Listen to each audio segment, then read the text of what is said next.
Okay, 93 International 4900 7.6. Wonder why the air brakes don't work. Well, I wouldn't have the slightest idea. So, what we'll be doing today is making sure, for one, the compressor's not locked up.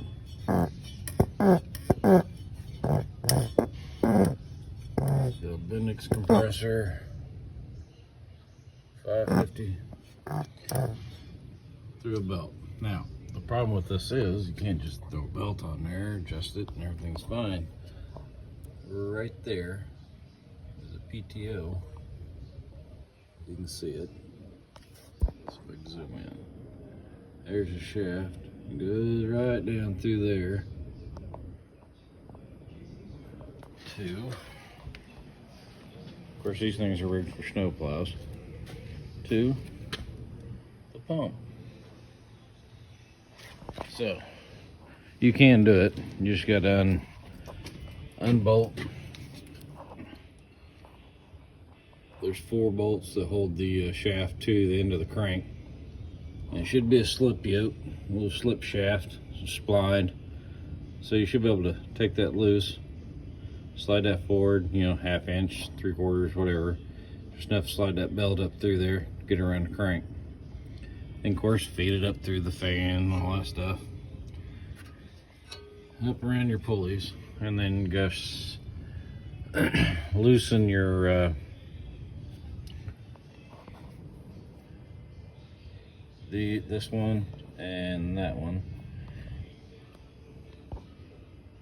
Loosen those two, and then you can take and turn this one. Moves the compressor in and out. That's your adjustment.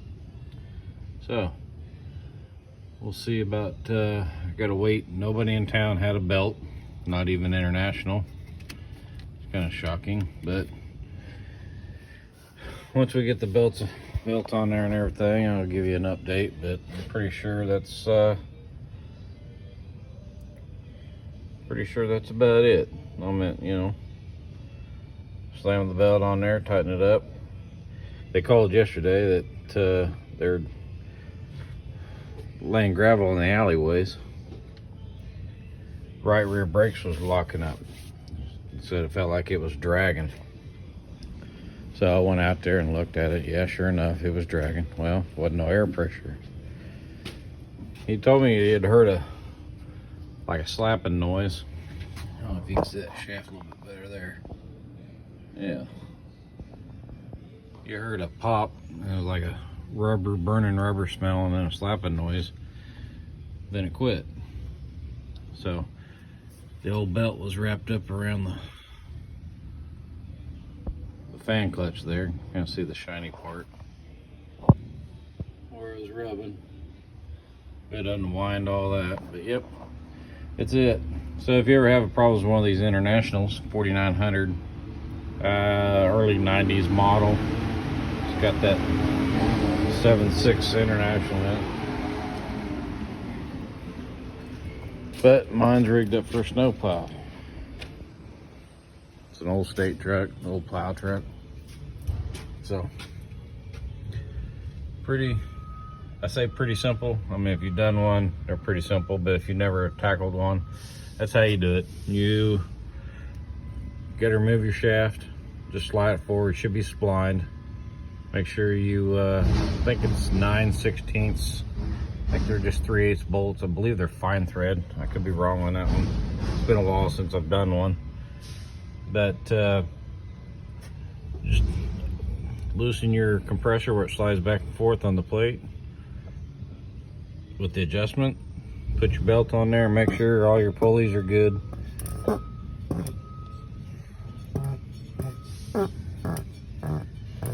It's pretty good.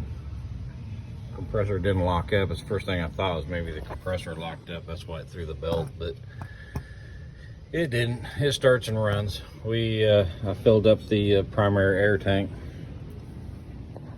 back here by a little Schrader valve right there. Put a bunch of air in it, filled it up to like 100 30 pounds. He made it back. Everything's fine. Still had air in it this morning. Had like 80 pounds air in it this morning, so there wasn't no leaks. I think he only used the brakes like 3 or 4 times to get him in here. So, yep, that's it. That's how you do it. So if you ever want to know whether it helps you or not, I don't know. But kind of shows you guys. Pre-trips, they're important. There's a reason for them. And this is, he was just lucky enough to still be stuck in town and not out on the highway somewhere.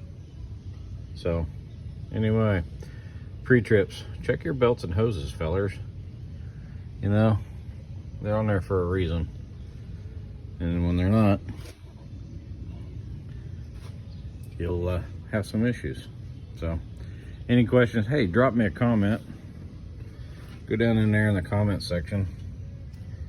Leave me a comment. Just say hi. That's fine. You know, just drop me a comment, like, and subscribe. Max73. Check out the channel. So, peace.